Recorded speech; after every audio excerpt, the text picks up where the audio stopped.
When it comes to the avodah, the Shovim, many different people, many different Sfarim talk about different elements, different aspects of what the avodah, the Shovim, what's the avodah. One of the nekudas that the Sfarim talk about, is the need of Akar Satayis. The Chassidus says that if you go through the 6 parshas, Shmos Ve'er, Bava Shalch Yisrael, Shmatim, so in every single one of the parshas, you find there's an element, there's an aspect of Akar Satayis. In the first parsha, the whole name, Moshe Rabbeinu, the whole name of Moshe, it's all Akar Satayis. His parents didn't name him Moshe. It was Basi who raised him. She's the one who named him Moshe. So Moshe Rabbeinu carried that name. He carried the name of Akar Satayis. Running the family, my grandfather's name, my great-grandfather, so his name was Rabinovich. But it switched to Tights because of the fact that there was a certain element itself that he was saved from the war because he only had an only son, so they wouldn't draft him. So he took on the name Tights, and then even after there was no more danger, but he held on to the name. He didn't switch back to Rabinovich because he felt also, against Dr. Moshe, this nekuda of that you hold on to the name. You don't just give it away. It's a Akar Satayis. You got to live with. You have to live with the Akar Satayis. I think that when it comes to the Kollel, the Kila, but the Kollel, so we think back to like a couple of years ago, we were more in the fledgling state. We were up there and giving a miftar.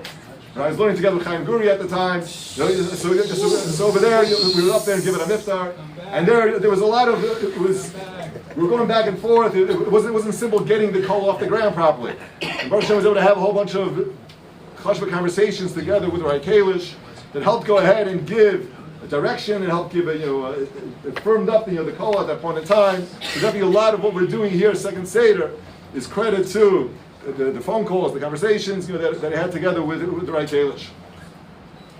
I think just the point itself, a point to bring out to bring up part of the discourse that we had.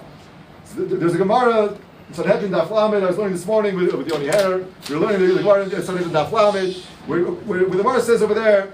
The Gemara is discussing when it comes to Dinim Amanis. When you have Psak Dinim Amanis, and you have a basin of Shalosh, you have three Dayanim, and it comes in, it's not a unanimous Psak. Okay, but it's 2 against 1. So when it's 2 against 1, so the Gemara says, Heichi Mechtav. So how do you write up the Psak? It's not unanimous. So it's not unanimous, how do you write up the Psak? So the Gemara brings out a 3-way machlokes. How do you write the Psak? Rabbi Yochanan says the way to write the Psak is you say Zakai. Just say Zakai. That Zakai, whoever Ploni is, Zakai. That's what Rabbi Yochanan says. Rish Lakish says, you delineate which Dayanim said what. You say, Ploni of a Ploni were Mechayev, one Ploni was Zakai, or Ploni was Zakai, and Ploni was Mechayev. You delineate who said what, which of the 3 Dayanim, who are the 2 that said Zakai, and who is the one that said Chayev. That's according to Rish Lakish. When it comes to Rav Elazar, the third sheet, he says, Midivrein is Daka Ploni. So Midivrein is Daka Ploni. Through the Psak, it came out that Ploni was and the Gemara over there, Daf Lamed, discusses what's the Nekudas HaMachlokes, what's the nafkamina between these 3 shitas. And so initially it thinks the nafkamina is going to be regarding do you have to pay, and you don't have to pay, if you made a mistake, so does everyone have to pay? But the Gemara comes to say at the end, no, the whole Machlokes is centered around Lo Selech Rachel B'Mechel. It's Lashon Hara Sugya. At the end, and then the Sugya comes saying it's Lashon Hara. Rabbi Yochanan says, I'm extremely sensitive to Lo Selech Rachel. Lo Selech Rachel, just say Zakai, and you have no idea what happened in the Psak. Just say Zakai, Ploni Zakai, and that's it. Rish Lakish says, it's Mexica Shikra. It's Mexica Shikra. You don't just, you have to say, Ploni and Ploni said Zakai, and Ploni was the one who said Chayev. That's according to Rish Lakish. Rav Elazar says, Rav Elazar is Islay Lamar, Islay Lamar. Rav Elazar says, I'm concerned about both things. I'm concerned about Lo Selech Rachel, and I'm concerned about Mexica Shikra. Therefore I say, Midivrein is Daka Ploni. I say, Eloshim Midivrein is Daka Ploni. Now, bottom line, what's the Nekudas HaMachlokes? I'll be Avoda. What's the Nekudas HaMachlokes between Rabbi Yochanan and Rish Lakish and Rav Elazar? It seems like they have different natures that are going on. Different natures in Avoda that are going on over here. When it comes to Rabbi Yochanan says sensitivity towards people. It's all about sensitivity. It's a midas chesed. It's a sensitivity towards other people. I need to be sensitive. It's going to entail that potentially someone might look at someone else in a negative type of way. That's it. I'm staying away from it. Just say Just say Zakai. Stay away from it. Stay away from any tzad. You got to be sensitive. You have to. It sounds more like a Mahal of an Avravinu. Chesed, Kul Chesed.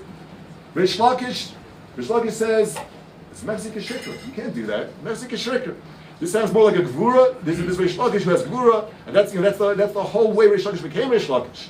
Like Rav Yochanan and Rish Lakish were discussing. Rav Yochanan sees the godless in Rish Lakish. He says, and he sees, he's able to see the godless, he's chesed, and Rish Lakish has a gvura. Chelek l'raisa, he's got gvura. He takes that gvura and he says, next like a shikri. You gotta say, who said what? Don't come out, don't afterwards put your arm around him and say to him, listen, I was really on your side. That you can't do. But you have to make sure it's a Mexican shikra. Rabbi Elazar says, Islam Amar, Islam Amar. Rabbi Elazar says, no, you know what, both these sides, they both have validity to them. Rabbi Yochanan's Mahalach has validity to it. Rish Lakish's Mahalach has validity to it. You have to find a way to go ahead and synthesize both of the Mahalachim itself. You got to find a way to have both on one hand. You want to be sensitive, but at the same time you have to go ahead and have a Gevura as well. You need that synthesis itself. That Nikuda, when it comes to Avoda, I think that's very much the Mahalach itself. With the Prioritz. Nachman the Vitebsk, so this one had a conversation with Rabbi Kalish. He said that the mechtavim of the Prioritz, Nachman the Vitebsk, very into the mechtavim of the Vitebsk. So the Vitebsk, the Prioritz, the Michtav Chavbeis, he talks about the idea of being samech b'chelko. And when it comes to being samech b'chelko, he says that there's an need to be samech b'chelko not just in Gashmis but in Ruchnis. He says, but you know, together with that, you have to be able to have a synthesis. On one hand, you have to be samech b'chelko when it comes to ruchnis, but at the same time, you have to say chayavodim domer masay v'yom masay l'masay v'osay. You have to keep on having shifas as well. You have to be samech b'chelko and still shifas. You have to be able to go ahead and straddle both sides of the fence. You have to be able to go ahead and be Rabbi Elazar did. It's not enough to just go ahead and look at a person and say, you're unbelievable, you're great, and just stay where you are because you're in a great place. That would be just okay. You know, that's extremely sensible. Says Rachel. But then again, also since it was, you can't just be gvurdik and say you can't go ahead and just say like this. But we're not going to say everything's godless. But when I say Rish Lakish says, but there's gvura. Where are you up to? Well, Elazar says take both and synthesize both together. Appreciate the makom that you're in. Appreciate the place that you're in. And at the same time, don't just go and stay there, but go ahead and take it too as far as you can go. And I think very much that's the Nikud itself, that I think that the Rabbi Kalish embodies that element itself, of being extremely understanding, being extremely accepting, appreciating every single person and the place that they're in. And that's an unbelievable milah. But at the same time, there's expectation for you to keep on growing. There's expectation for you to keep on growing and developing in all types of ways. And that's very much what's going on over here also. That's what the Olam that's here, that's what the Olam is doing. The Olam on one hand, they celebrate each other's. Each other's, any type of person makes it see him, any type of person, accomplishments. Everyone's celebrating each other's accomplishments. At the same time, they're growing together and developing together. So therefore, there was a very fitting thing over here for us to go ahead and have. That Rabbi Kalish going to address, the Kollel, the Kila, it's not real discuss for us.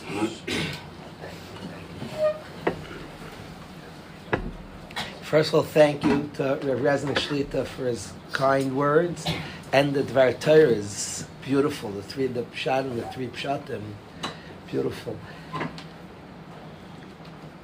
I appreciate this whole matzah and the Rav, Rabbi Reznick Shlita, who leads it. I want to try to give a shtickle what I see here in this chevra, in this matzah, and the Rebbe, the Rashiva who leads this matzah. What a nakuda I see. I'm trying to learn First Seder. I want to learn First Seder these days. I moved to try to learn a little more and to try to learn the First Seder. That mixed Hatzlacha, but I'm working to learn the First Seder. So first I got a very good chavrusa. I need a good chavrusa. I need somebody pleasure. So I got Maishi. Is Maishi here? If he's here or not, I just got a good chavrusa. I learned with my son Maishi Kalish. That was one thing. I need a chavrusa that I'll enjoy coming. Then I'm trying to figure out to learn shtark, and I see it can't be tense. The first week, that wasn't going to keep me learning. It was too much tense. I really like learning. I don't need tense. I really like it. A lot like tenseness and intensity can sometimes mask. Nobody goes home and has with his wife like an intense supper. You just like each other. You don't have to that would be like weird and not the thing itself.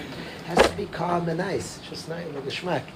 So we come, we learn to like nice, besimcha, geschmack. We like enjoy the matzav. And I've been like figuring things out in the Seder. Baruch Hashem, we're having Baruch Hashem. It's been good and working. It's been good. And I observed in my father, he was a masmid nifla. His schedule was wild, but he was a chiller. He was if I said wife and covered, he was like a geschmack, such easygoing. He was like a geschmack to be around. He had none of the tenseness. He had a good relationship to Torah, and I learned a big schedule and cared about Torah. But it's just a comfortable relationship to Torah. It wasn't a forced thing. Now, when I see intensity, people trying. There's nothing. If you'd see a couple being intense, dear, how's it going? They're working. Maybe one day they'll even have a relationship. But it's not bad that it's intense. It just means they haven't gotten the thing yet. They're working towards the thing is comfortable and calm and sweet. And I saw somebody who had my father's relationship to Torah, like a very serious one.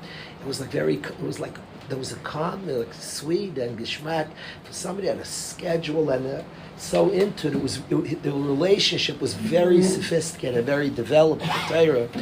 And I see in Rav Reznick, Shlita, I see in Rav Reznick this type of long years, I see this type of a certain calmness, a certain yishuv hadas, a certain comfort level to Torah and avodas Hashem, and in the chabura that's being the minyan that's being formed, the chabura, the kollel, when something is just pleasant, you walk in, it's like sweet, there's smiles, it's like a chiyus. There could be a beautiful.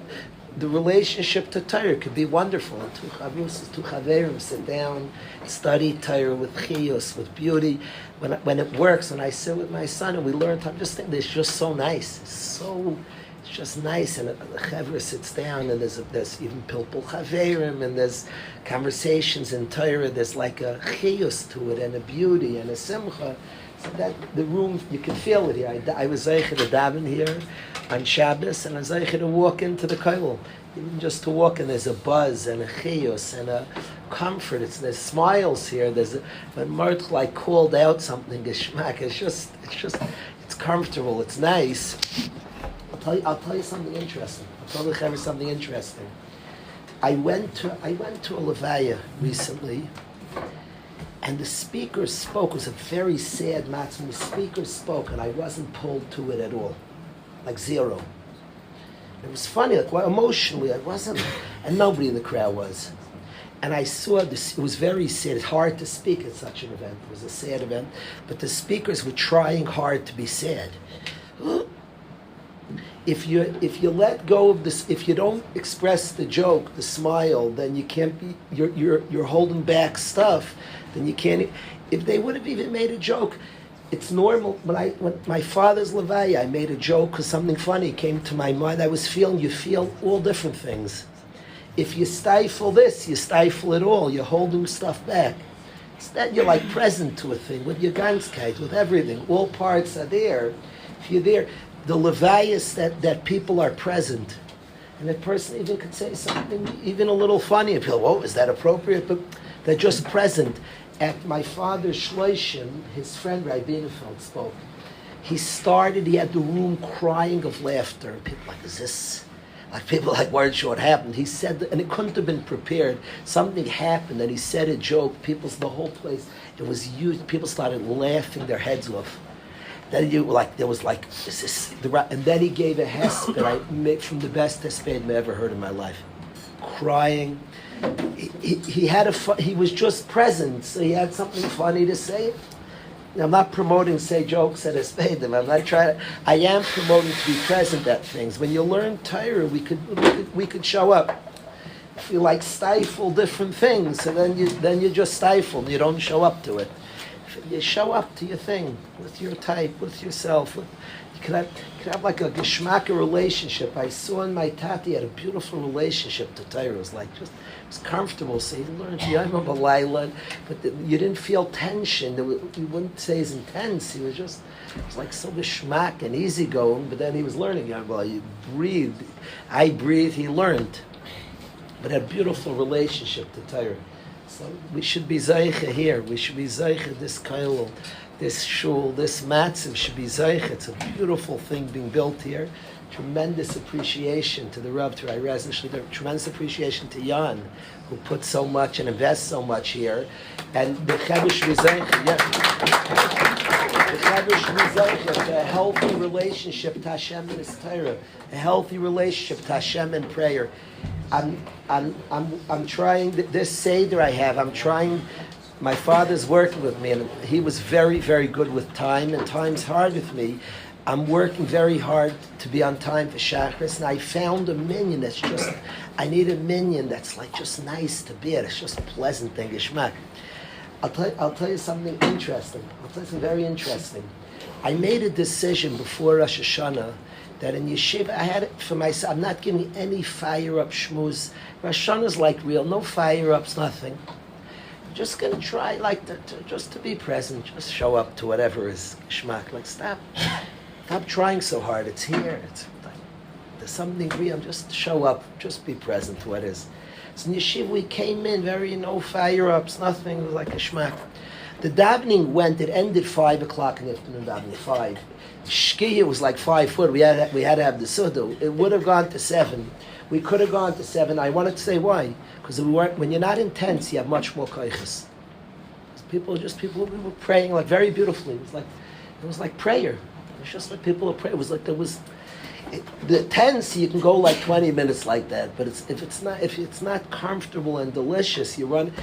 I think a lot of my father's strength in Torah, the ability to keep a day that was otherworldly. He had a good relationship to Torah, Chiyus. He was very, very careful. He learned in a way he believed in. It was honest to him. He was a kanoi honesty, like his svara, and he was a kanoi to that because he wanted a lasting relationship to it.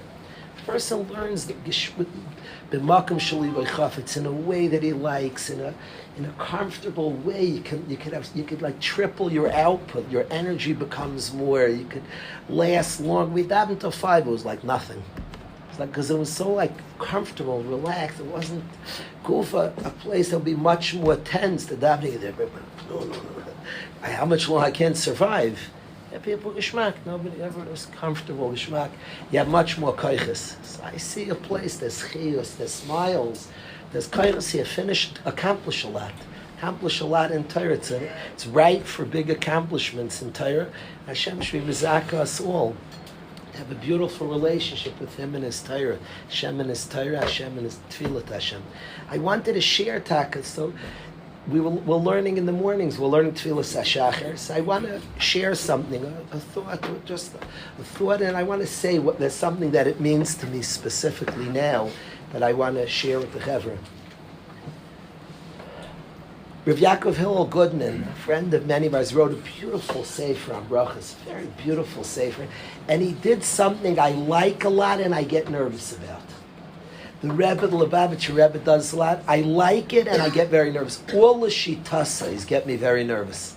The Rav, it's interesting. Reznick Shlita did it, and I like it and I get nervous. I read a lot. I read from the Rebbe's does this a lot. There's certain tzaddikim, they take Beis Hillel throughout Shas and make it l'shitasei, and there's big Kadmainim have done this also. The Rebbe is the most recent who was like very busy with this.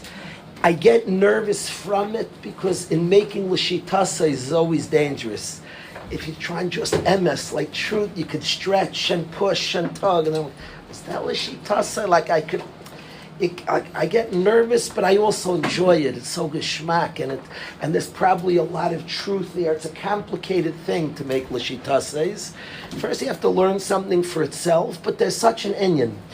A matter of fact, it's interesting. The Barditchever says that Masechta, Reb Levi Yitzchak said that Avos is called Avos. What's it called Avos for? It's that many pshatim why Masechta Avos is called Avos. The Barditcher, Reb Levi Yitzchak, said that these shmuos are the av of all their shitas and shas, which is mamish this type of shitasei. And he said what they say here is like the shirish, so it's called avos. Like if you want to know, like Rabbi Yochanan's Chesed, like find an Avos, and then he'll show you around Shas, and there's such a style. So Rabbi Yaakov El-Gudner wrote a sefer like this in Brachas, where he shows the shittas that are being said, how it's consistent elsewhere. It's very fascinating. I love it, and I get nervous, both. The nervous is good too, and do things like that. Go on the limb. Let's go. So it's delightful. It's a beautiful sefer. I'm enjoying it thoroughly. I'm learning brachas. I'm enjoying. He says beautiful things, and he tries to show like a broader context of what he says. Elsewhere, very interesting, like really interesting stuff. I want to share something that's not. This one doesn't get me nervous at all.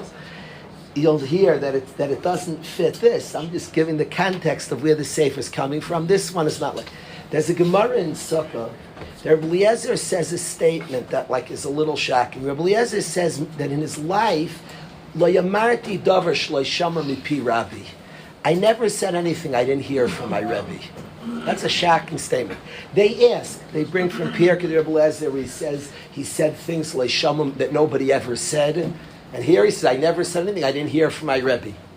So they ask, there's kashas, they ask, Rabbi Eliezer says, but I don't want to even hear from a kasha from another place. I want to analyze that statement. I never said something I didn't hear from my Rebbe.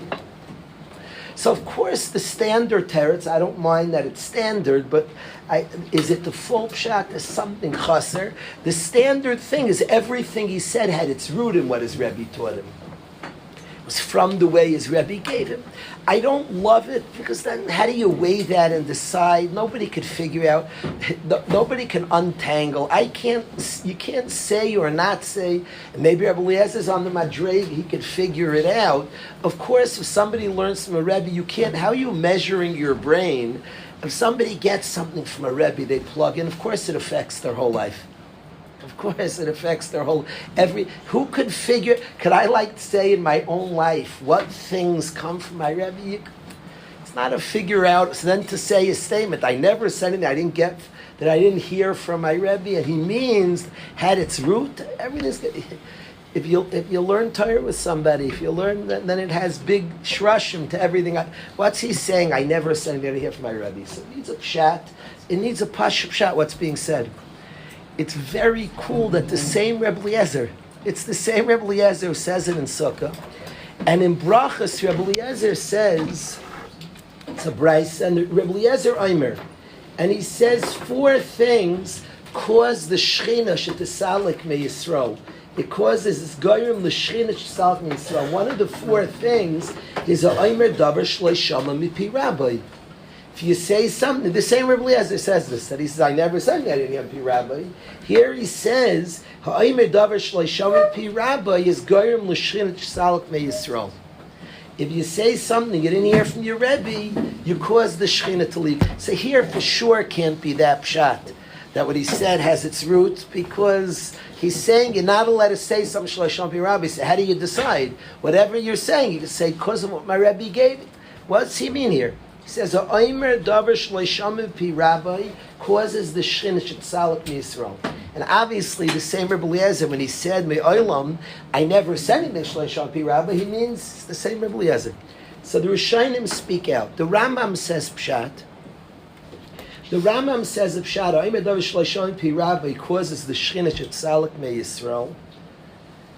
The Rambam says pshat that it means that don't say something stam. If a Talmud speaks, everybody associates him with his Rebbe. The Talmud speaks, everybody associates him with his Rebbe. So don't say anything shlo yishama mipi Rabbi means, if this Talmud just says something stam, everybody's going to think it was from his Rebbe. So it means, quote, if you have anything from anybody else, you mechuyev to quote. That's what it means. And if you don't do this, you cause the Shechina shetisalik me Yisrael. He's falsely representing his Rebbe. He's saying, so it means that if he ever quoted somebody else, he'd quote it by name. If it was said stam, it was his Rebbe. I never said in the shlo yishama mipi Rabbi stam. I would quote that person. I would say it's my own chiddush. If it said stam, it was his Rebbe. That's how the Rambam explains the Gemara. Rabbeinu Yoina says that it means kipshut. It means that he never said something they didn't hear from his Rebbe and quote his Rebbe. He would never say, my Rebbe said, they didn't hear it from his Rebbe. So what's Rabbeinu Yoina talking about? He never lied? You're a guy stam a ligon, he's stam saying a lie. He says, I never said something from my Rebbe that I didn't hear from my Rebbe. That's Rabbeinu Yoina learns. Never said my Rebbe said, and his Rebbe didn't say it. So Shaz, what Rabbeinu Yoina means? Well, that would stam be a lie to do that. I suspect Rabbeinu Yoina means that even if he heard it from his Rebbe, his friend said, Rebbe said, but if these ears didn't hear it, then he didn't quote his Rebbe. He would say, my friend told me, my Rebbe said. And that's the lush, and it says, from the peh of his Rebbe, and you quote your Rebbe, that's Gorim Shet. The expectation of a Talmud is that when the Talmud speaks and said, my Rebbe said, he's saying his ears heard it from his Rebbe. If a friend told him his Rebbe said, or he heard his Rebbe said it, so say it that way. My friend said, my Rebbe said it. It should be it should be a proper presentation. The Talmud expectation of a Talmud is when he said, my Rebbe said, he's saying in Eidos that I heard my Rebbe say this. You didn't hear your Rebbe say it, so don't say the Eidos to the world. You say, my friend told me Rebbe said it. And when I saw this Rabbeinu Yoina in the Rambam, I was very excited. So my son Moshe with Chavrus says, what are you getting so excited, Dad? Like, Geshma, here. I was like fired up. So he was like wondering, what, say that, shut up. Vaker even took, it's not what he said, even the Shmua that he said, Rabbi means that if he said something stam, it was from his Rebbe. I never would say something stam that I didn't hear from my Rebbe, because if I heard from somebody else, I'd quote it. So excited. You made that statement like much more vanilla. It's not such it's a funny like zach. And here, this Rabbeinu Yoina, if you're quoting your Rebbe, people can expect to understand that means your ears heard it. And because if your ears didn't hear it, say, my friend told me, my Rebbe said.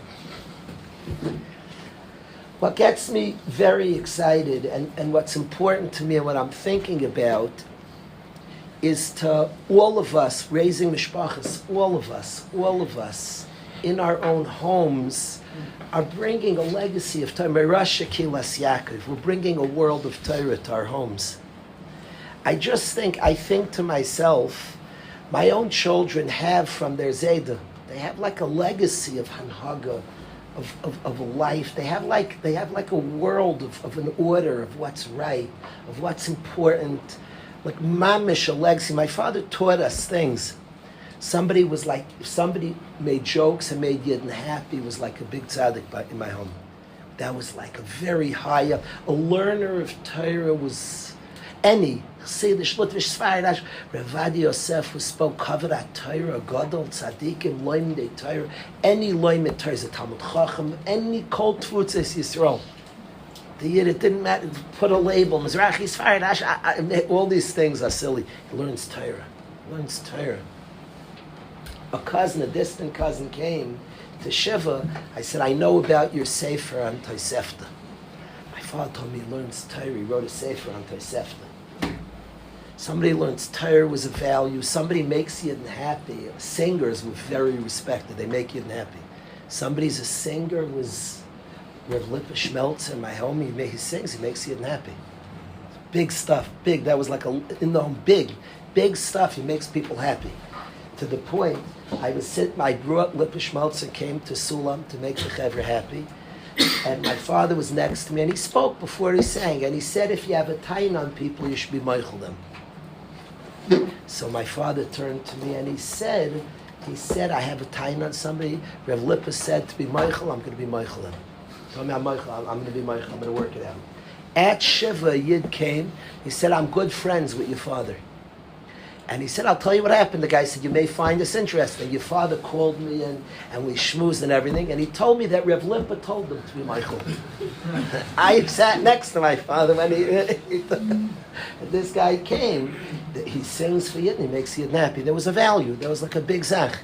Sings for Yidden. He makes a smile to Yidden. That's a big thing. So they have values and things. We have things, Zachin, that were brought, a Messiah, of things that are true, of things that are precious, of things that are important. And I'm so moved by this Gemara, the Achrayus of the Talmud, that there's a loyal legacy of the Rebbe. I'm moved by that. I'm moved that you can expect on a Talmud who said, my Rebbe said, it means my ear is ready for my Rebbe. A loyalty to something. A deep loyalty to a Messiah. You can expect that. He said, my Rebbe said, he doesn't even mean that I heard that my Rebbe said. He means my ears heard it from my Rebbe. I'm moved by the loyalty to a Messiah. And for Rabbi Eliezer to say his statement, it's just, there's a loyalty to what I say and what I give over. And I think to myself about all of us starting homes, in our own mishpachos, in our own houses, just being loyal to the right ideals, to bring home beautiful things, and the ikar place of our impact in our life.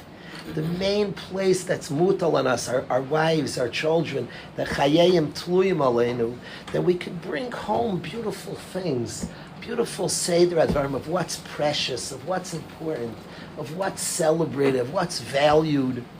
We could bring that home to our families in a loyal, beautiful way.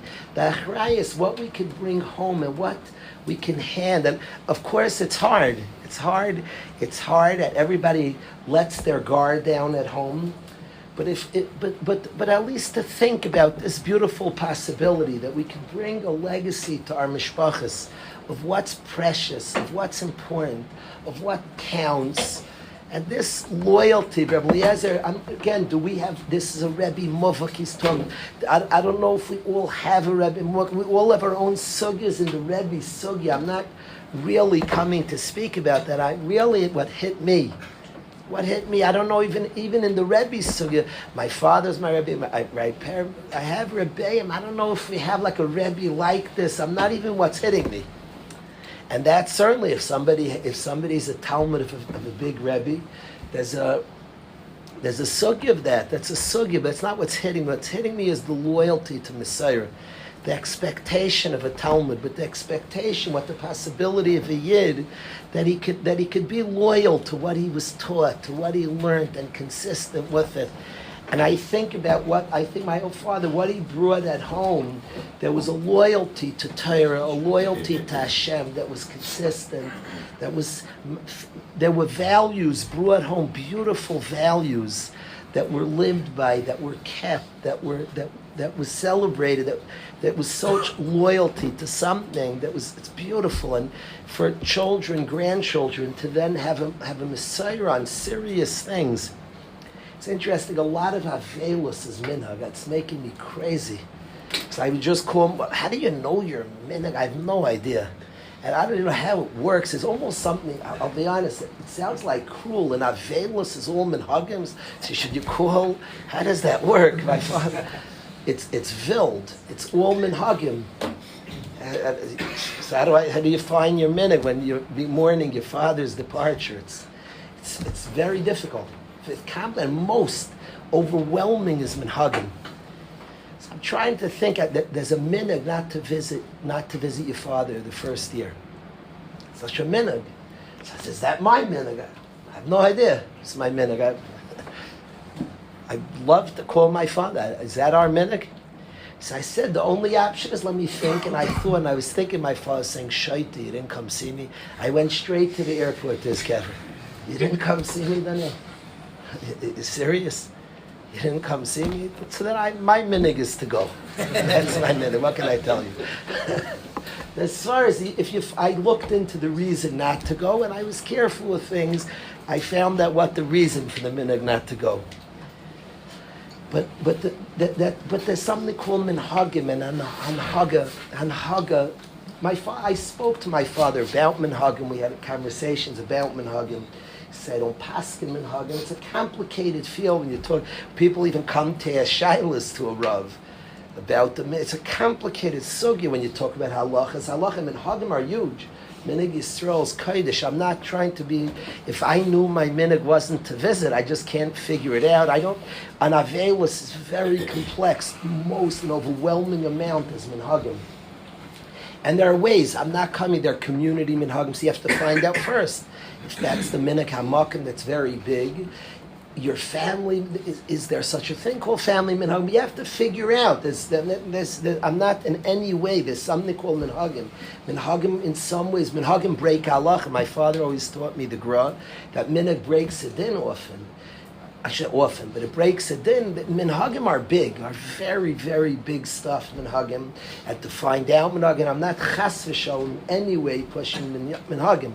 Fakert, I'm coming to speak about minhagim, that when I'm thinking about what's your minhag, I ask myself, what's the Messiah for my father? My minhag is to go. My father, he showed up for everybody. He showed up any family simcha was to go. You showed up in our lives, anything big, anything, he came, he was there. So our minhag to say, I can't picture facing him, and they say, you didn't go, why? You didn't come, why didn't you come? What was your cheshbon? So that for sure, that minhag means, so what anhaga did he give? What was the anhaga? That was like pashat, that was pashat. I asked my sister, is a chachama, I told her what I did. She's like, of course. No kidding, of course. Of course that's our minhag, duh. So they say, but there's anhaga. The only reason anhaga, I didn't know what to do. Then I just thought, what's the anhaga? And I thought of my father, and it's like vada, I show up. If I didn't come, it would be like a pella. What? You didn't come? Why didn't you come? What was your cheshbon? Explain it to me. Avada. You show up, avada. That's our minhag. But I just want to say we're all establishing homes. We're establishing our homes to create anhaga that's loyal to our Messiah. Create anhaga, create a home that Yidden has spoken well of. Create such a home. My father in the home spoke good about Yidden. I'm so thankful. Spoke nice about Yidden. That's what it was in the home. That was the anhaga. His friend, Ray Brown, was friends with my father for 60 years. He said Eidos Berabim. Ray Brown is a goyin b'Torah, was a tzaddik. He said Eidos in 60 years. I never heard one word of Lashon Hara from my friend. 60 years. He said Eidos. He didn't knock Yidden in the house. He spoke good about Yidden. At Shabbos, Sudas, and anything. He was a Rav. He was involved in he spoke good about Yidden. Yidden was spoken. He did not say Lashon Hara. He said good Zachen on Yidden. He was excited about Yidden. Yidden were spoken very highly of Yidden. Spoke big. You heard big stuff about Yidden. We're in our homes. We're making anhagas. We're establishing something. It shouldn't be lost on us, the opportunity, the possibility. Maybe sometimes it's hard to think about because we live day in, day out, that it's overwhelming almost to think about a Messiah, but it's I'm living it now. I'm thinking about it now. I'm thinking about what we're missing, what my mishpacha, but what we have, what we will always have. There's anhaga, there's a minhag, there's minhagim, there's a system of values. You know what it means to have in a family you were taught that if somebody makes Yidden happy is and then he says to be Michael, then you're the Rebbe hat gesagt. You know what it means that there's a value system. He makes Yidden happy. Somebody was funny, crack good jokes in the home. That was like Kodesh Kadashim Bemis quoted the Gemara Tainis, but that wasn't just a quote. That's somebody's funny. It's he gets it. There's the tzaddik Bemis. That's the way it is. So always somebody makes you happy is show what's bigger than that. Could you tell me? My father never missed simchas. Nobody simchas. Nobody. It was bizarre. A vardal people no kvetch, nothing. For somebody who had a crazy schedule every night simchas, but every you could say it's his third l'chaim. He had a l'chaim here, but there wasn't a word. He's making a simcha. You got a simchas on hagav. Yen is simcha. You go. There's not a word. It's not a question.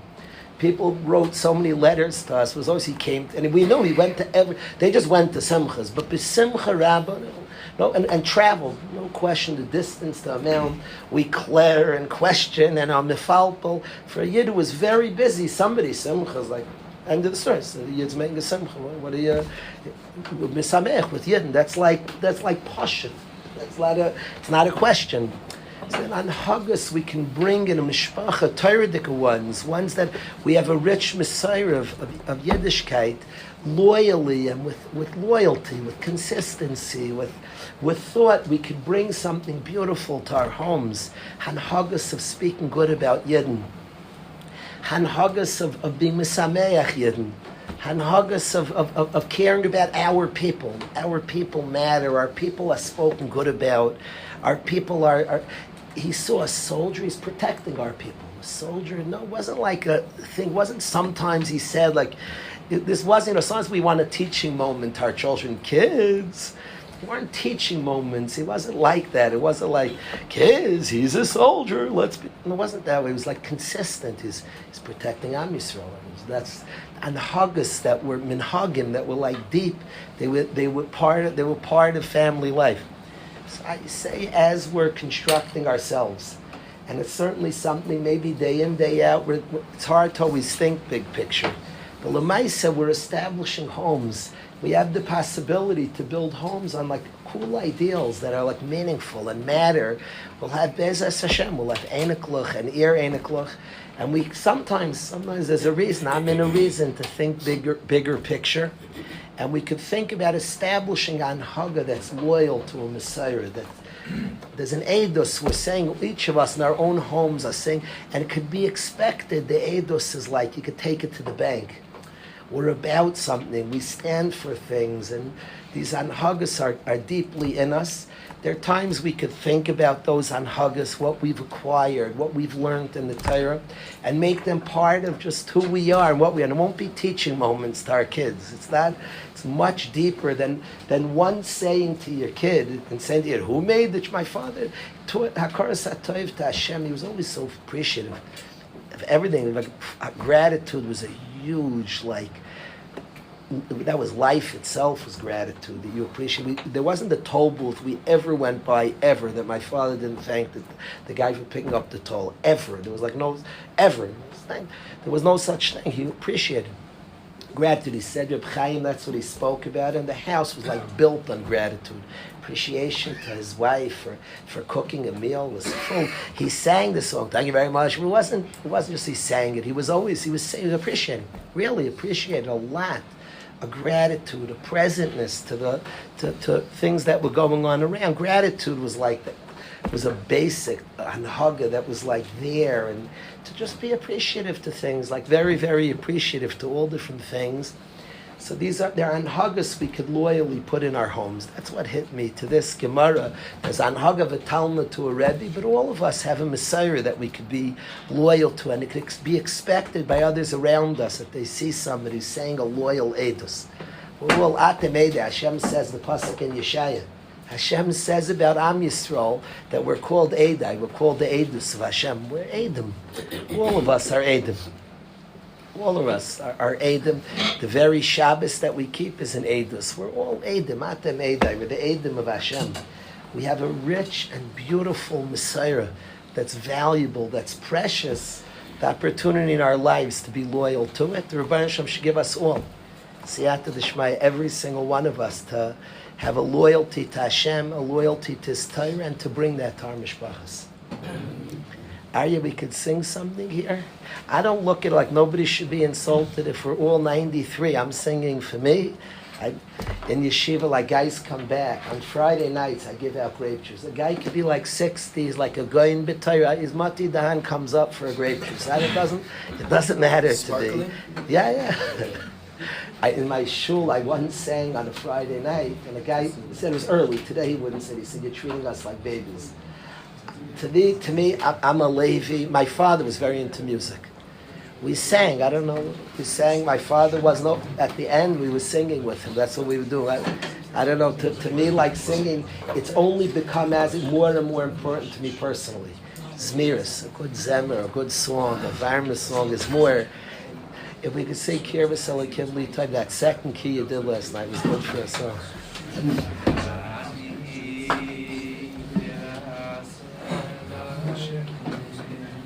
Kirvas Elokim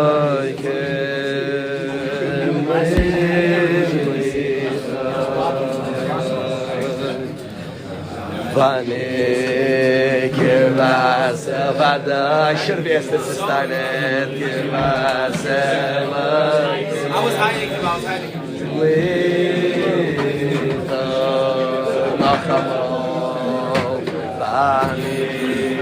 Kirvas Elokim, Kirvas Elokim.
have the author of the song. I thank him. I check.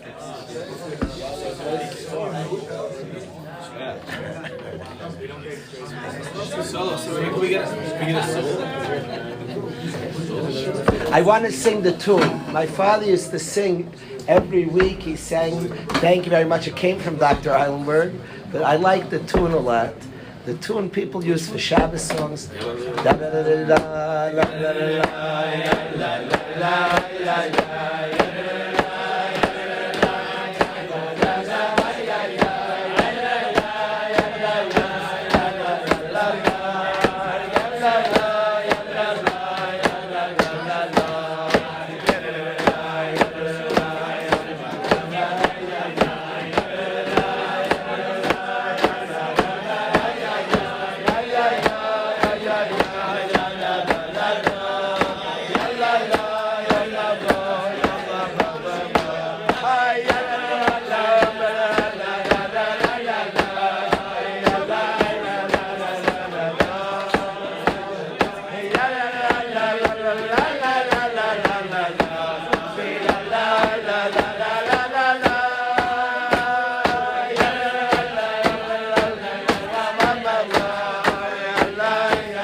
I want to say that whenever somebody publicly, I spoke by the lunch about Shalom Bayis. Somebody speaks about Shalom Bayis, so if somebody has a matzah that's going well, Baruch Hashem, so then he feels, he shakes his head, he feels good. And if somebody's struggling, just feels shamed. So what do you do speaking about it? It's a good rallying cry. Nobody should feel shame. Zero. You're being mechazik. We're human beings. Then it's nisyonos in the world. We're being mechazik. Sometimes the bigger one on the Indian is the one who has an assignment. It's bigger. They're working. We're just being mechazik that it's worth effort. It's beautiful. It's a beautiful thing, and a person should work. That's the most important friendship in the world. It's not to create a shame. The bigger ones in Shalom Bayis are the ones who struggle, of course. They're working on a sugya. They're working. They're harving on a sugya. That's Rab Nachman taught the world about simcha because he struggled with simcha. He wrote on himself, obviously. Duh. Somebody who's like this, born smiley, doesn't have anything to teach on simcha. The worst coaches in sports are good players. They're terrible coaches. Always the backup catcher is the best coach in baseball. Always. Because the guy barely played, and only thing he had is like he knew the game well. So it's not a vert. Whenever you speak about it, it's not to shame anybody. Chas v'shalom. It's to be mechazik in inyan that's worth effort and time and value. It's a value to Yidden coming close. In the world of Chassidus, always cared about Yidden being together. The biggest place ever was the husband and wife, the care of husband and wife. So we talk about bringing values home. Maybe the biggest thing he brought the Scrabble games with my mother with Kodesh Kadashim. They played Scrabble for 55 years, keeping scores at Zachid, writing down the Scrabble games with Kodesh Kadashim. We could bring Anhagas home that we're working towards and on. big picture, to bring values of home, the way somebody speaks to their wife, that's the biggest value. Gratitude and appreciation and respect, and struggles in these inyanim are not to be shamed that a person works. And the biggest inyanim, the struggles mean that you have big things there. It means there's big things that lie there. But be'emes, we could bring home big things. We can create together with our spouses a tremendous messiah of beauty, of specialness. And once in a while, we can think about the big picture, even though, of course, the day in, day out, we're humans. But I wanted to bring up the big picture. I thank the guys for letting me. I thank Rabbi Reznick for letting me come. Everybody should have tremendous hatzlacha. Thank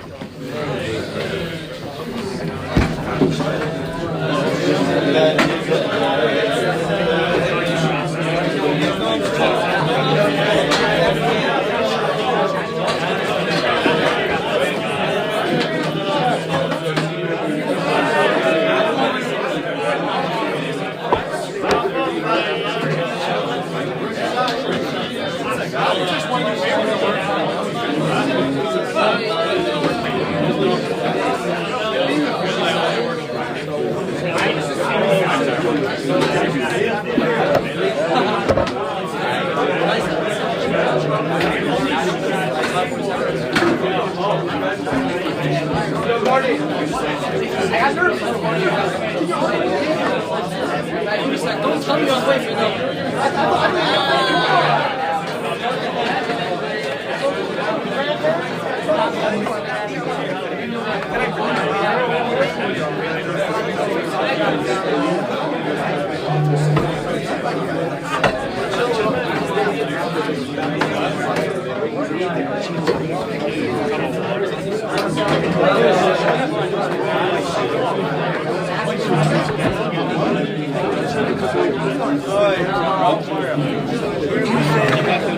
Danny, we learned about yeah. 10 minutes, I'll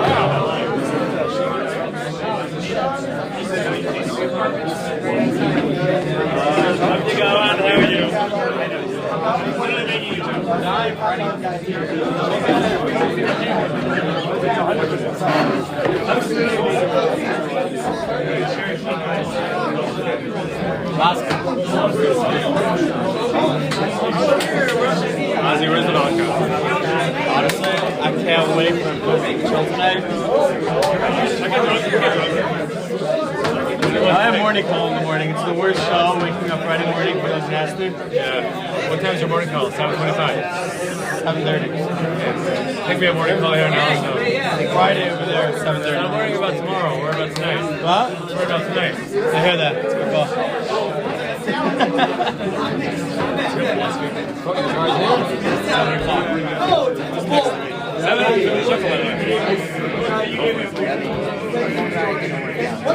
don't really know what they're writing.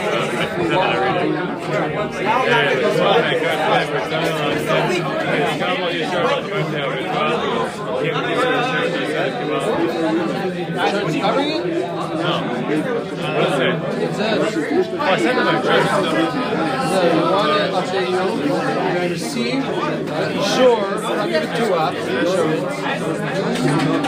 Covering the cost. It says cover 7 o'clock. That's what I read.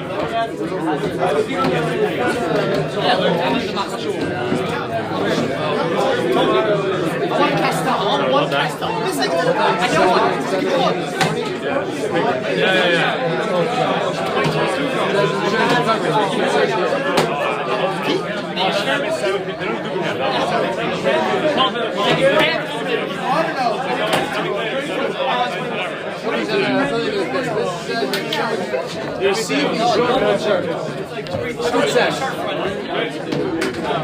Let's see. Let's see what we got.